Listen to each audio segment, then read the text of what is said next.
Hey everyone, welcome to AMC Movie Talk. Movie Talk for movie fans. I'm Chrisley Kennedy, and this is the show where we bring you the day's biggest movie news with insight into what it all means. Joining me, as always, is AMC Movie News Senior Editor John Campea. That is a mouthful, actually, the way you say it like that. Hello, everybody. Welcome to the show. Hey, Chrisley. Nice to see you. And special guest today, we had Dan Deavy from thecinnamasource.com. Hello. Thank you very much for having me. Thecinnamasource.com. Thecinnamasource.com. My first 5 choices for co-hosts today weren't available. I asked Dan to come. I was in the men's room anyway. I was here getting ready to see another movie. So, Away we go. And they put me in the middle again. Okay, guys, today we're going to get things started with this. Warner Brothers made a big splash a few months ago when it was made known that they were planning on a Justice League movie for 2015 that would feature Superman, Batman, my favorite, Wonder Woman, Green Lantern, and Flash. Then the trouble started. They had complete script but failed to land any of the higher profile directors they were courting. Then came word that they were tossing the script and starting again. Soon after, it was revealed that WB was getting nervous about the project and was going to wait and see how the new Superman movie, Man of Steel, performed. Now there are reports coming out from WB has pretty much abandoned the 2015 date and could be looking as late as 2020 or 2021. Reports claim that Warner Brothers is considering one of two options, depending on how well Man of Steel performs at the box office. If it fails, the studio will put their focus on rebooting Batman. If it's a success, then they will instead focus on turning out 2 more films, rounding the series out to a trilogy. Either way, there seems to be no immediate plans for Justice League. John, assuming the validity of these reports, what do you think about Justice League getting the axe? Pathetic. Pathetic. I think this is really, really sad. And it just once again shows us that an excellent studio like Warner Brothers, which is an excellent studio, they just fumbled everything when it comes to their DC properties. And it's, look, we're going to do it. No, we're not going to do it. We got a plan. No, we don't have a plan. And look, there are these 2 standing excuses that we hear for there not being a Justice League before they do their individual films. One is, we don't, and I covered this in yesterday's show, but I'll say it again. They're rushing it. If they do a 2015 Justice League, they're rushing it. So maybe it's a good idea that they're not rushing it. 2.5 years is not rushing it at all. Look, I want to remind you guys of something. Joss Whedon, when I sat down and talked to him about this particular movie he was doing, Cabin in the Woods, he mentioned, I went to a hotel one weekend with my co-writer, and we wrote the script for Cabin in the Woods in a weekend. Mm-hmm. Done. They just started not so long ago shooting Thor. That comes out at the end of this year.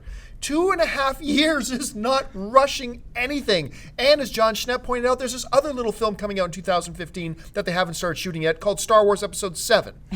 So this whole notion that 2015 is rushing it is garbage. You simply don't know what you're talking about if you bring that up. But here's the other objection that I hear from a lot of people. They say, well, you can't do a Justice League movie first. First, you have to do Wonder Woman. First, you have to do another Green Lantern. First, you have to do Flash, just like Marvel did it. My answer to that has been, no, you don't. I love the way Marvel did it, but I think it would be great if DC and Warner Brothers did it the opposite for themselves. Launch these smaller known characters in a Justice League movie. And look, lest you forget, yes, Avengers was a huge multi-billion-dollar movie. It made domestically $630 million. But guess what? Thor made about $180 million. Captain America made about $170 million. The last Hulk film made about $130 million. That means almost 2 out of every 3 people that went to go see the Avengers hadn't seen Thor, hadn't seen Captain America, hadn't seen the last Hulk, and yet they were able to get through Avengers just fine, just like people would have been able to get through a Justice League movie just fine. I wish they'd just come up with a plan, get some smart people involved, stick with the plan, have some confidence in your properties, and move forward with it. So this news drives me crazy, absolutely crazy. Dan, what about you? It's a shame you don't really care about this topic. I know, no passion. It really is. I mean, you should really care more about your work. This is ridiculous. This really is. I mean, you would think that Marvel did the hard part. Marvel proved the formula. Marvel proved with the Avengers that this type of movie can be hugely successful. So you'd assume the guy to come next, which would be Warner Brothers with DC heroes, the road has been mapped for you. Like, just do what they did and you will have a similar success. So all of this trepidation over it, and growing up, I was a DC kid. I wasn't a Marvel kid. So the idea that, the Flash and Green Lantern and Wonder Woman, all these people together wouldn't be something people want to see. It's like, are you kidding me? Even if the script is terrible, even if they cast the wrong people, it is still going to make buttloads of money. It just will, because that's how popular these characters are. So I think it has to be a bean counter who is saying, oh, it's too much of a risk. We don't want to risk this amount of money. When you think about how much of a risk... Because they did take a hit with Green Lantern. They did take a hit with Green Lantern. They did. You can see where it's coming from. But again, a standalone film. And to your point, the standalone films don't do as well as the group film does. So, I think it's someone who doesn't want to take the risk that Marvel took, which, look, Marvel sat down and said, all right, we're going to spend all this money to do all of these films, and the Avengers will be in there eventually. They took a huge risk by doing that, and it paid off hugely. Someone at Warner Brothers doesn't have the guts to do the same thing. That's why I think it's this continual back and forth. And it's stupid, because the fans will be there, the audience will be there, and you will make money. So just make the movie. Agreed. Put the fear away. Yes. All right. As everyone knows by now, Star Wars Episode 7 is coming in 2015 and is being directed by lost creator and director of the new Star Trek movies, J.J. Abrams. Disney is also planning on releasing standalone Star Wars movies outside of Episodes 7, 8, and 9, which we've speculated a lot about here on the show. Now, filmmaker and fan favorite Kevin Smith waded into the conversation by making this statement. Every old school fan will line up to see a Yoda origin story, or to see David Boreanaz as a young Han Solo, winning the Millennium Falcon from David Glover's baby-faced Lando Calrissian. Yes, I'm calling it here. Dan, obviously we're talking in theoreticals, but what do you think of Smith's suggestion of David Boreanaz as a younger Han Solo? I think Kevin Smith is a visionary. Can I just say that? I think a man who has a TV show called Comic Book Men knows what he's talking about when he says these things. And before I heard him say that, I didn't have anyone in my head who could be a young Han Solo, who could be Lando, it wasn't clicking for me. As soon as I heard those names and heard that it came from Kevin Smith, genius. I think I would absolutely see that movie. And also, just real quick, I want to say about our pal J.J. Abrams. I think he's the perfect choice to direct Star Wars movies, because when he directed Star Trek, he made it look like Star Wars. So now that you're actually doing Star Wars, it'll be aces. Just saying. I'm a little bit torn on this, actually. I love David Boreanaz. I really do. I'm one of these guys. I brought it up a little before we start shooting. I'll say it again here. Angel was in every way far superior to Buffy. It was just a better show by far. Dun, dun, dun. I know. So send in the hate mail. Bring it. I don't care. But I love the dude. I think he's been great in everything I've seen him in. I've even watched a bunch of his show, Bones. I mean, I'm not really familiar with it too much, but just because he's there, I've watched it. But here's a big problem with David Boreanaz playing a younger Han Solo. When Harrison Ford played Han Solo in the original Star Wars in 1977, Harrison Ford was 35 years old. David Boreanaz right now is 43. Mm-hmm. He's already 8 years older than Harrison Ford was when he first shot Star Wars. And now we're talking about a younger Han Solo. How do you do a younger Han Solo with a guy who's already 8 years older than the first time we saw Han Solo? So on that basis alone, because I like it in every other aspect, I can totally see David Boreanaz as a Han Solo if you're doing a reboot. But a younger Han Solo, he'll be 44, 45 by the time they start shooting it. I can't buy him as a younger Han Solo. So for that reason, I just can't get into it. But listen, folks, we've come to the part of the show now called Buy or Sell. Basically what happens here is that Chris Lee is going to read off some of the other big movie news items in the world today. And Dan and I are simply going to say whether we buy it or sell it. So Chris Lee, what do we got? It was announced last year that Pixar Studios would be producing a sequel to their hit film Finding Nemo.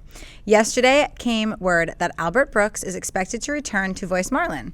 Andrew Stanton is returning to direct the Disney Pixar film and is co-writing the script with Victoria Strauss. Plot details are currently unavailable, but it was previously reported that Ellen DeGeneres is planning to return in the role of Dory. John, buy or sell Finding Nemo 2 with Brooks and DeGeneres returning. I actually think I'm gonna buy this. I think Albert Brooks is one of the underappreciated treasures of Hollywood. This guy is amazing. I'm not really big on Pixar doing sequels per se. I want to see more of their original stuff. But if Andrew Stanton's back, you get the original voice cast back. And let's face it, Finding Nemo was delightful, so I buy it. Buy it, no question. Buy it and then buy it again. I mean, Finding Nemo is one of those films that your kids or your nieces and nephews make you watch over and over again, and you don't want to stab yourself in the eye with a pencil. So to do that again, awesome. I'm in, definitely. Okay, Downton Abbey star Dan Stevens is said to be in talks of the role in the upcoming thriller A Walk Among the Tombstones, alongside Liam Neeson. The synopsis for the film reads like this. Formerly a cop with the NYPD, now an unlicensed private eye and a recovering alcoholic haunted by past mistakes, Neeson stars as Matt Scudder, who is hired to find the kidnapped wife of a drug dealer. He operates just outside the law, where the police don't go track down the kidnappers, who he discovers have been involved in multiple kidnappings and brutal murders. Dan, buy or sell Dan Stevens' ability to make a Hollywood film career out of his Downton Abbey success? I heard the words Liam Neeson, cop, and operates outside of the law. I will buy that. Thank you. I'm going to sell this. I'm going to sell this, and unfortunately, here's the reality of the situation. Big TV stars, unless your name is Tom Hanks or George Clooney, for every one of those guys, TV stars that make the transition to movies, there are 100 David Schwimmers, Lisa Kudrows, Matt LeBlancs, the whole cast of Friends, Kevin Sorbo from Hercules, which was the biggest show in the world. David Hasselhoff from Baywatch, which was also the biggest show in the world. Big TV stars traditionally have a very, very, very difficult time transitioning to movie success. I mean, out of the Friends cast, what do you got? Jennifer Aniston, who's never had a big movie and never had real big success. She's just got a lot of roles, but that's about it. So for that reason alone, even though I think he's a very talented dude, I'm going to sell it. Okay, the upcoming X-Men film, X-Men Days of Future Past director Bryan Singer, who also directed the first 2 X-Men movies, was asked recently if one of his X-Men 2 characters, Nightcrawler, played by Alan Cumming, could return for the new film. Singer stated, "Sometimes you don't want to say yes or no to something that may not be a yes or no, or anything. I haven't decided yet on a few things. I'm still, there are certain aspects of the script I'm still toying with." John, buy or sell the idea of Nightcrawler in Days of Future Past? I'm going to sell this. Don't get me wrong, I love Alan Cumming as Nightcrawler in X-Men 2, I really do. But at this point in the game, just adding another character carries with it a lot of consequences, because Nightcrawler is a very visual effects heavy character. There's a lot of different things you have to work around. There's already a whole bunch of characters in this movie that they're cramming in. So for that reason, I sell it.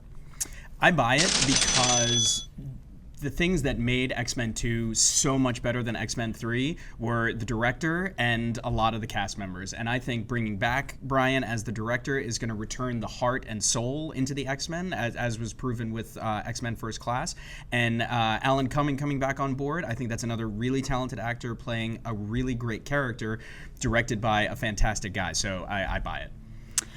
All right, there are reports that Oscar-winning filmmaker Martin Scorsese will executive produce Hong Kong director Andrew Lau's next film called Revenge of the Green Dragons. Scorsese directed the English-language remake of Lau's Asian crime thriller hit Infernal Affairs and ended up winning his first and only Oscar for the movie under its new title, The Departed.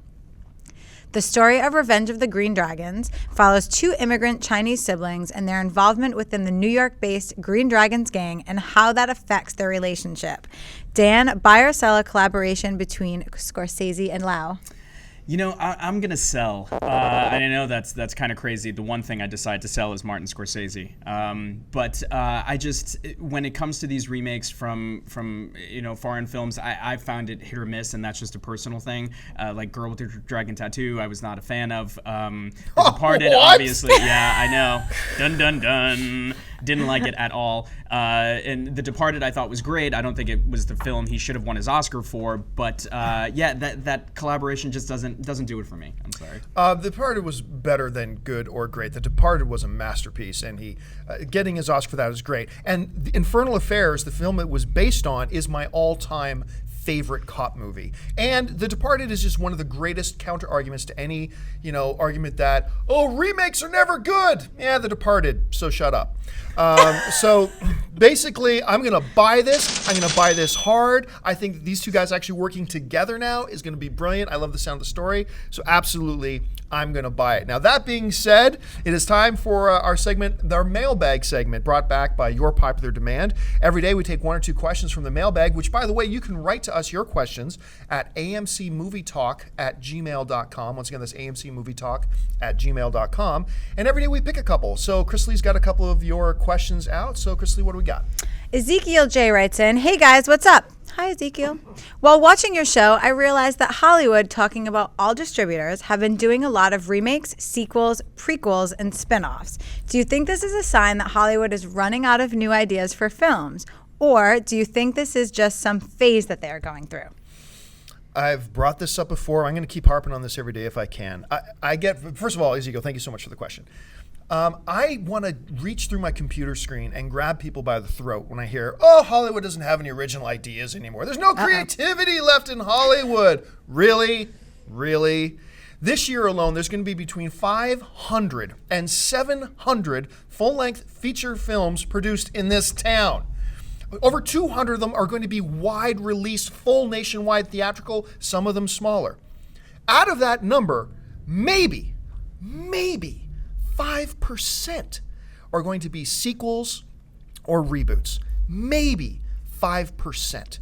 And that might be a huge number.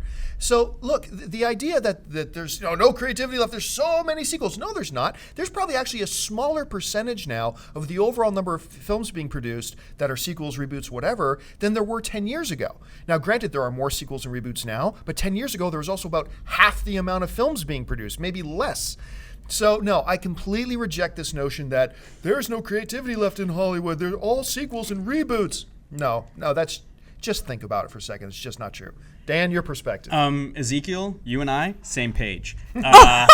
Because, yes, there are tons of films being produced and there are tons of films being made. And, I don't know the exact statistics, but I'll trust John on that 5%. But the question is, how many of those films were shot for $10 and will be visible on one screen in an art house theater somewhere in the country, and how many films are going out nationwide? And the films that have the money behind them that are going out nationwide, there are a lot of sequels, reboots, like the same story told all over again. It happens a lot. I mean, I wish I had the numbers in front of me, but last year, just looking at how many sequels were out, there are so many of them, and they're the films that have the real financial backing. So they're the ones that it seems like. That's why if you don't go to your local art house theaters, if you don't seek them out, you will think, like Ezekiel thinks, that everything is sequels and reboots. You have to search out for that original content. So I do think there is creativity in Hollywood, but I don't think the people who have the money to support it have the guts to do it, because unless there's brand recognition, they don't want to take a risk. Dan, you ignorant slut. I love being in the middle. What your argument completely ignores is the idea that the argument is not against the movies that the studios are making. Your argument is targeted at the movies we are going to see. Yes, the bigger blockbusters tend to be sequels, the material that the audience goers are already familiar with, but that makes sense. And those are the movies that most audience members are going to see. But even in light of all that, the studios are still producing all these films. Alternate vision, let's face it, these comic book franchises, sequels, things like that have to be bigger and better. These are the films that generally require the bigger budgets and things like that.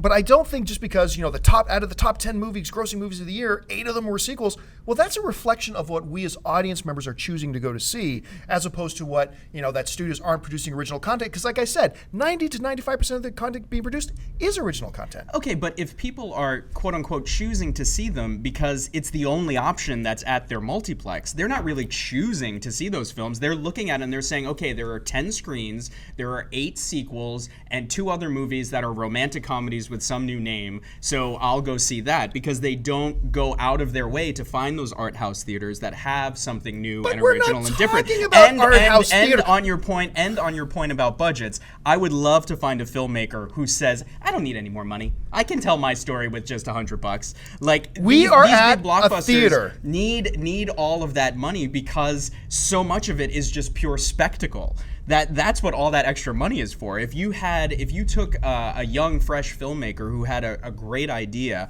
and a limited budget, he makes his film and then it goes out to a few art house theaters. If he had part of the budget that these sequels have, he could do it big. It could end up in multiplexes across the country and people could see something original. About 200, now we're not talking about art house films, about 200 full, wide, national release films are going to come out this year.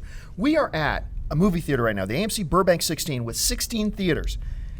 Ain't 8 of the theaters taken up with sequels right now. 5%. You keep making up these numbers that you're pulling out of your Calvin Klein underwear and saying, look at this. First of all, how do you know what underwear I'm wearing? You're absolutely right, but how do you know? I don't want to go into those details right now, but it's complete fiction. Anyway, what's next? Not fiction. We're going to get creative, though, which is something that's lacking in this town. Yeah. Go on. We're going to get to Donnie Anderson.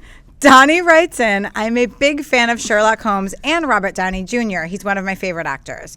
Now that there is a Sherlock Holmes 3, are you looking forward to the movie like I am? And who would you want the villain to be in the next film? Sherlock Holmes, what number was that? 3? 3. 6? 7? 12? 14? Oh, 3. Okay. Such a good movie. It's a sequel. Yeah, it's a sequel, and because we're familiar with the previous works, that's why we're talking about it, and that's why there's interest in it. The 3 is coming. But here's what we understand. They did hire a screenwriter who came on board in 2011. Now, he produced a rough draft for the script, but Robert Downey Jr. insists, and hey, if you've got his kind of gravitas, I'm not going to hold this against him, that he has input into the scripts for the movies that he's going to do, and he's busy with Iron Man 3. What the producer of the film has said is that they're just waiting on Robert Downey Jr. to finish all of his commitments with Iron Man 3 to then go back and consult on the script, and then they're going to finish it up. So really, at this point, it's not a matter of if there's going to be a Sherlock Holmes 3. It's just a matter of when. It is coming. As far as who I want the villain to be, I think you got to bring Moriarty back. Moriarty is the quintessential Sherlock Holmes villain. And you just introduced him really in the last film. I think you use him for 2 or 3 films. That's just my personal preference. Dan, what do you think? I saw the first Sherlock Holmes and I saw it very excited, thinking that, oh, fantastic, it's going to be a really smart movie, and it's going to leave clues, and the audience is going to be on the edge of their seat, and we're going to try to figure this out with him and solve the mystery. And there was kung fu.